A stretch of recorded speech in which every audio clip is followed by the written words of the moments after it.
Hello fellow humans, and today I want to talk about the Dracula, one of the most legendary tanks in War of Tanks Blitz, and why it's just overhyped and not actually that good. And the next time it comes into the shop for another ridiculous price, which is very likely, given that the most recent price of this vehicle is 12,000 gold, you should absolutely not pick it up. So let's destroy the myth that is the Dracula.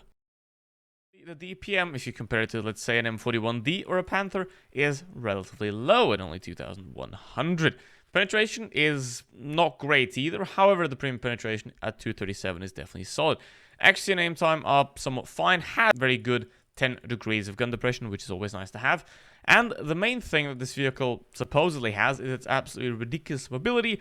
However, even then, effective horsepower of 40, it does lose out to the LTTB and the M41D. That's not it. Is it the armor of this tank? Well, you have 30mm of armor, which is less than that of an LTTB, so there's nothing special there either. Now let's have a look where they're actually coming from this event, the Night Hunt in 2016, with the Helsing and the Dracula. Obviously, the stats in 2016 and the situation of the game was a completely different one, so you could have considered those two vehicles OP at that point. Now, unfortunately, the original text to this event is page not found, and even since that event, Wargaming has rehashed both those vehicles to another event. This time it was in crates, so they made it much worse. The Type 62, which is a very similar tank at tier 7, with even has very similar gun performance and better premium penetration, is being sold for 3,000 gold before. The only thing that keeps the Dracula alive is the tryhards that play it and the myth surrounding it. And if you made it till here, don't forget to like and subscribe. And obviously, Dracula does have two nice special features on top of those relatively meh stats as well. First of all, it repairs its tracks very quickly, which is always nice to have, in around 2 seconds.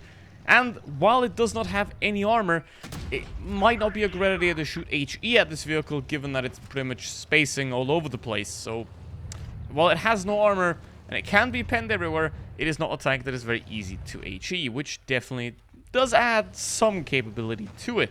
Now, the biggest problem with the Dracula has, since it's been in that event for free, I received my Dracula completely for free. I think I paid around 4,000 gold for the Helsing.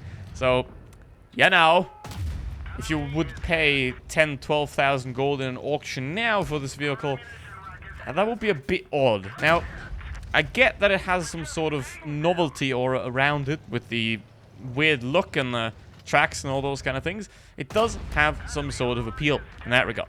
However, it's not worth it, ever, for anything that is above 5k gold. Certainly not. Now, it is a fun tank to play. It is very much fun. However, you can do the same thing in an M41D. You can do the same thing in a Type 62.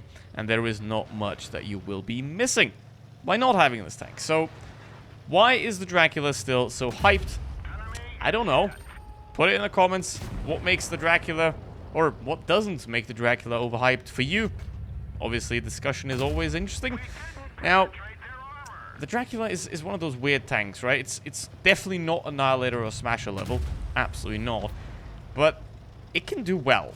And the thing is, the more expensive you sell a vehicle, obviously, the more good the players somewhat tend to be. Same thing with a new tank that comes into the shop. When a tank comes out new to the shop, a lot of times it'll perform really well because it's the tryhards that get it first, because they got the big wallets. Disproportionately big wallets.